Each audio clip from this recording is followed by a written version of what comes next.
नमस्कार, news 8 India आप देख रहे हैं। मैं हूं आपके साथ कृष्णा यादव और हमारे साथ समाजवादी पार्टी से सांसद प्रिया सरोज जी हैं, मछली शहर लोकसभा से, जो सबसे कम उम्र की सांसद बनी है, संविधान के उस मंदिर में पहुंची है जहां से जनता की आवाज़ उठाएंगी। ऐसे तो देखा जाए तो उत्तर प्रदेश में दो और, एक महिला एक पुरुष जो सांसद है, सबसे कम उम्र के सांसद हैं, लेकिन हमारे जौनपुर मछली शहर लोकसभा से प्रिया सरोज जी सबसे कम उम्र में सांसद बनी आप, और आपको टिकट मिला, आप क्षेत्र में आई और आप सांसद बन के संविधान के उस मंदिर में जा रही हैं। कैसा लग रहा है? जी बहुत बहुत धन्यवाद। हमें बहुत अच्छा लग रहा है। मैं इसका श्रेय अपनी जनता को देना चाहती हूँ, आदरणीय राष्ट्रीय अध्यक्ष जी को देना चाहती हूँ, पिताजी को देना चाहती हूँ, जिन्होंने मेरे पे इतना भरोसा दिखाया कि मैं इसके कैपेबल हूँ कि लोगों की सेवा कर सकूँ। मुझे लगता है राजनीति एक सबसे बेस्ट प्लेटफॉर्म है सोशल वर्क करने के लिए। अगर आपको सोशल वर्क करना है, आपको समाज सेवा करना है, तो राजनीति से अच्छा कोई प्लेटफॉर्म नहीं जो मुझे मिला है, तो मैं इसका श्रेय पूरी जनता को देना चाहती हूँ। प्रिया सरोज जी, हम अपने दर्शकों को बताना चाहेंगे आपके माध्यम से। ठीक है, सबको पता है कि आपका राजनीतिक बैकग्राउंड, आपके पिताजी सांसद रहे, विधायक रहे, फिर वर्तमान विधायक हैं भी, आप उनकी बेटी हैं और आप सांसद बन चुकी हैं। आपकी जो पढ़ाई लिखाई हुई है, आप अधिवक्ता भी हैं सुप्रीम कोर्ट में, थोड़ा सा उसके बारे में दर्शकों को हमारे बताइए आप। जी देखिए, जब 1999 में पिताजी ने पहली बार चुनाव जीते थे और MP बने थे, तो हम एजुकेशन के लिए दिल्ली शिफ्ट हो गए थे कि वहाँ पे अच्छी एजुकेशन होगी। हम दिल्ली में, बचपन से दिल्ली में रहे, पूरी एजुकेशन दिल्ली में कंप्लीट हुई है। और पिताजी मोस्टली कॉन्स्टिट्यूंसी में रहते थे, 1-2 महीने में आते थे मिलने के लिए। तो बेसिकली मम्मी ने हमें बड़ा किया दिल्ली में रह के। और हमारा 12th class air force golden jubilee institute से हुआ है। देन हमने BA प्रोग्राम किया है दिल्ली यूनिवर्सिटी से, Maitri college which is girls college. Then हमने लॉ किया है MIT नोएडा से।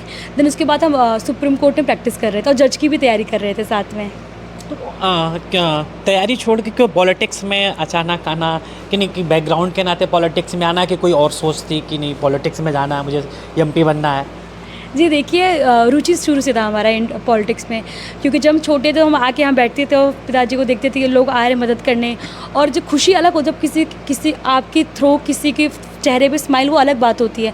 तो हमने देखा कि चाहे किसी लड़की, किसी भी कन्या हो, उनका कन्यादान करना, किसी की शादी में जाना, किसी के द्वार में जाना है, किसी को हॉस्पिटल में कोई फैसिलिटी कराना, उसके लिए तो मुझे देखा था कि बचपन से कि पिताजी जो समाज सेवा कर रहे हैं, तो मैं चाहती कि उनके मार्गदर्शन में चल के मैं भी उनकी तरह बनना चाहती। तो मेरा बचपन से ख्वाहिश था। ये बात अलग है कि हमने लॉ किया था, हमको लॉ वकील जो लॉयर्स हैं, मुझे वो पसंद था कि लॉ का जो प्रोफेशन बहुत अच्छा लगता है हमें, कि जो डिबेट होता है। तो बचपन से हमें था कि लॉ करना है, लेकिन हम साइड में पॉलिटिक्स में आ जाते, तो हमें आता है कि लॉ करने के बाद ही पॉलिटिक्स में जाएंगे, ज़्यादा अच्छा रहेगा। जहाँ तक मुझे पता, आपकी उम्र 25 साल 5 महीना नियर, तो इस उम्र में MP बनी आप और जनता के बीच में भी गई और आप चुनाव भी जीती, आप संविधान को उस मंदिर में जा रही हैं। क्या आपकी सोच, क्या आपकी दृष्टि है? जी देखिए, मैं यही कहूँगी, चुनाव बहुत महत्वपूर्ण चुनाव था, क्योंकि जो BJP के जो नेता हैं वो कह रहे थे कि हम 400 पार ला दीजिए, हम संविधान बदल देंगे। तो ये चुनाव संविधान बचाने का चुनाव था, ये चुनाव PDA को आगे बढ़ाने का था, ये चुनाव आरक्षण बचाने का था।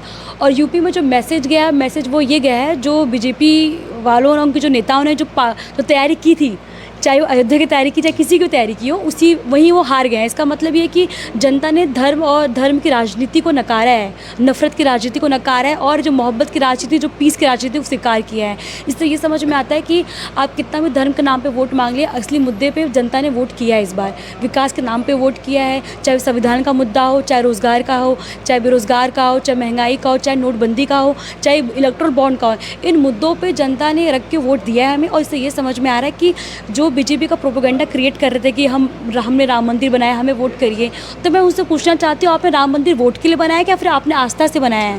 तो प्रश्न वाला ये फैलता, जनता ने अगर आपको वहाँ से वोट नहीं किया है, तो आप भी कह रहे हैं कि जनता ने गलत किया है। इसका मतलब ये क्लियर कह रहे हैं कि हमने वोट दिए, हमने मंदिर बनाया वोट के लिए।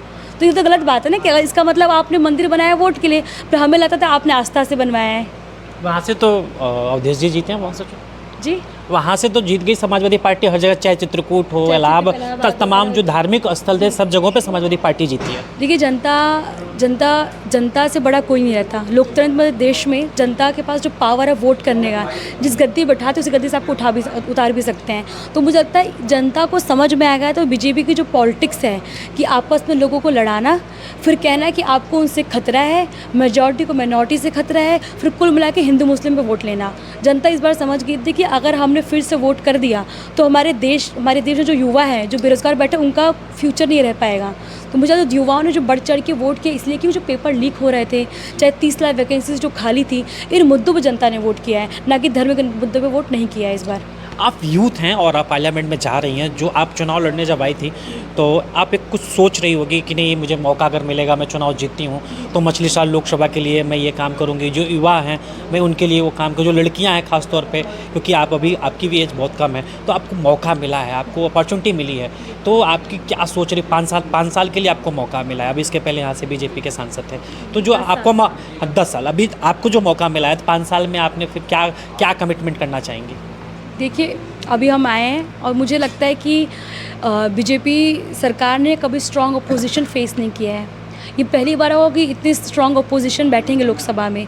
तो मुझे लगता है जो बीजेपी का एक आपने देखा होगा, उनका एक पैटर्न है, कोई बिल आता है फटाफट पास कर देते, क्योंकि मेजॉरिटी रहती है, उस पर डिस्कशन नहीं होता, डिबेट नहीं होता। तो मुझे लगता है स्ट्रॉन्ग अपोजिशन का एक बहुत बड़ा रोल प्ले होता है कि कोई भी सरकार जो काम करे उस पर निगाह रखना, क्या काम कर रहे हैं, उस बिल आ रहा है तो क्यों बिल आ रहा है, उस बिल का मतलब क्या है, बिल के जो नेगेटिव पॉइंट क्या है, प्लस पॉइंट क्या है, उस पर डिस्कशन होगा। तो जो बिल पास होगा उस पर कोई विरोध नहीं करेगा। तुम्हारा पहला काम होता है कि हमें आवाज़ उठाना, हमारे जो लोकसभा में जो भी दिक्कतें हैं जनता को हैं, उसके लिए आवाज़ उठाना। चाहे मुद्दे अभी भी वही है, एम्प्लॉयमेंट का मुद्दा है, अभी भी किसानों का मुद्दा है, एमएसपी कानून का मुद्दा है, नोटबंदी का जो काला धन क्यों नहीं आया है, जो इलेक्ट्रल बॉन्ड का मुद्दा हो गया, ये जो मुद्दे, जो करप्शन के मुद्दे थे, ये सारे मुद्दे अभी भी वही हैं। और डिफरेंस ये है कि सरकार उनकी बनी, हमारी सरकार नहीं बनी। तो हमारा पहला काम ये होता है कि जो जनता की बात और आवाज़ को उठाना, उसको मजबूती से उठाना। इस बार विपक्ष तो जाहिर सी बात है, विपक्ष मजबूत है। पिछले जब मोदी की 2-0 से सरकार थी, तो इस बार विपक्ष मजबूत है। जिस तरह से पिछले सरकार में सांसदों को बाहर कर दिया जाता था जब कोई मुद्दा होता था, क्या इस बार विपक्ष मजबूत है? क्या तैयारी है आप लोगों की? जिस तरह से बेरोज़गारी और रोज़गार को लेके युवा परेशान है, खासतौर महंगाई को लेके, तो इस बार बहुत सारे यूथ सांसद चुन के गए हैं, और क्या तैयारी? अक्सर ये कहा जाता है कि जो कुछ सांसद ऐसे होते हैं कि अटेंड नहीं करते हैं, पार्लियामेंट में रहते नहीं, डिनाई करते हैं, तो उन तमाम सारी चीज़ों को लेके क्या तैयारी आप? जी देखिए, हम नए हैं, 25 साल के जितने भी युवा हैं जीत के आए हैं, मैं सब यही कह रहा हूँ, हम ये मानते हैं कि हमें लोकसभा में 100% अटेंडेंस देना चाहिए, क्योंकि वहाँ पे अलग अलग जगह से लोग आते हैं, हमें बहुत कुछ सीखने को मिलेगा। लोगों की लोकल प्रॉब्लम्स क्या है, अगर साउथ से कैंडिडेट जो मेंबर ऑफ पार्लियामेंट आ रहे हैं, कोई पंजाब से आ रहे हैं, कोई हरियाणा से आ रहे हैं, तो उसे सीखने को मिलता है अलग जगह की प्रॉब्लम्स क्या है, लोकल लैंग्वेज के बारे में पता चलता है कि नेशनल मुद्दे क्या है, नेशनल इंटरेस्ट के जो मुद्दे वो क्या है। तो मुझे लगता है वहाँ पर 100% अटेंडेंस होनी चाहिए। और मुझे लगता है जो मुद्दा है अभी भी रोज़गार का है, अभी महंगाई का मुद्दा है, अभी मुद्दा वही है जो पहले था कि गरीब गरीब अमीर हो रहे हैं। दाल चावल आटा गेहूँ महंगा है, पेट्रोल डीजल महंगा है, मुद्दे भी वही हैं, लेकिन द डिफरेंस इज़ दैट कि हम सरकार में नहीं हैं। सरकार में रह के काम करना बहुत आसान होता है, लेकिन विपक्ष में रहना, आपके पास एक बहुत बड़ा स्ट्रॉन्ग पॉइंट है कि डेमोक्रेसी में अपोजिशन भी बहुत मजबूती से होना चाहिए। अगर मजबूती से, इसका मतलब डिक्टेटरशिप हो रहा है। जो पहले हुआ करता था कि अपोजिशन की कोई वैल्यू नहीं थी, किसी को सस्पेंड कर दिया जाता है, कोई आवाज़ उठा उनकी माइक बंद कर दिया जाता है, उनको ईडी सीबीआई का जांच बैठा दिया जाता है। तो मुझे लगता है ये चीज़ अब नहीं होंगी, इसकी कोई स्ट्रॉन्ग पोजीशन है अब। आप स्ट्रांग पोजीशन में है, विपक्ष जाहिर सी बात है।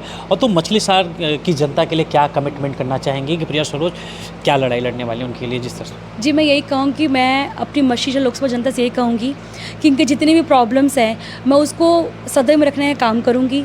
जितनी भी लोकल प्रॉब्लम्स है, मैं उसको मैं सदर में रखूँगी, और मेरे से जितना जो हो सकता है मैं करूँगी अपनी जनता के लिए। और मैं यही कहूँगी कि मछली शहर लोकसभा की जनता से यही कहूँगी कि जो आपने मुझे पे विश्वास दिखाया है, जो ट्रस्ट किया है, उसको मैं खड़ा उतरने का काम करूँगी। मैं चुनाव जीतने के बाद अखिलेश यादव जी से मुलाकात हुई, आप लोग की मीटिंग भी हुई, क्या बातचीत हुई? क्या उन्होंने, जो खासतौर पर जो उनके यूथ सांसद 3-4 चुन के जा रहे हैं, क्या उन्होंने कुछ कहा?